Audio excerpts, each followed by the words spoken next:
Deuxième vice-président de l'Union africaine chargé de la zone Afrique centrale, le président de la République, Félix-Antoine Tshisekedi Tshilombo, ne pouvait pas ne pas participer au sommet des chefs d'État et de gouvernement de la communauté économique des États de l'Afrique centrale.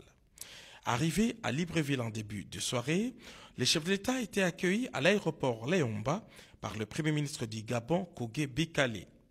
Convoqué par le président en exercice de la CEAC et président du Gabon, Ali Bongo Ondimba, ce sommet extraordinaire est consacré à l'examen et à l'adoption de plusieurs textes relatifs à la réforme de cette organisation régionale, tel que décidé lors du dernier sommet de Djamena en mai 2015.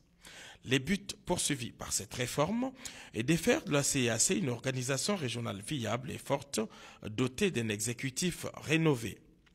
Ce lundi 16 et mercredi 17 décembre, les ministres membres de 11 pays de la CEAC ont apprêté les textes devant consacrer la réforme de cette organisation. Parmi les textes devant marquer la réforme institutionnelle figurent les protocoles du traité instituant la commission de la CEAC et les conseils de paix et de sécurité de l'Afrique centrale COPAX. Champion de l'intégration régionale, le président de la République, Félix-Antoine Tshisekedi Tshilombo, se félicite de cette mutation de la CEAC.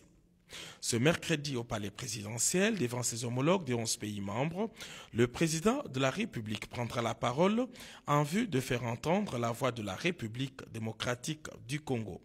Sous son impulsion, son pays veut jouer un rôle de premier plan au sein de la communauté économique des États de l'Afrique centrale.